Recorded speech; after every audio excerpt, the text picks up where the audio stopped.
अध्याय, जिथे परंपरा आणि प्रेरणा एकत्र येतात.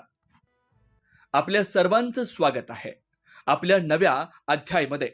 एक असं पॉडकास्ट जिथं मांडली जाईल मंदिरांची आध्यात्मिकता, उद्योजकांची यशस्विता, शेतकऱ्यांच्या मातीच्या सुगंधापासून ते स्वतःच्या कर्तृत्वावर विश्वास ठेवणाऱ्या तरुणांच्या प्रेरणादायी कथांपर्यंत.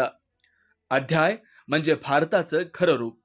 श्रद्धा, संघर्ष, आत्मविश्वास आणि संधींचा संगम. मंदिरांच्या कथा, उद्योजकतेचं मार्गदर्शन, शेतकऱ्यांची खरी कहाणी, शुद्ध प्रेरणा. हाच आहे माझा भारत.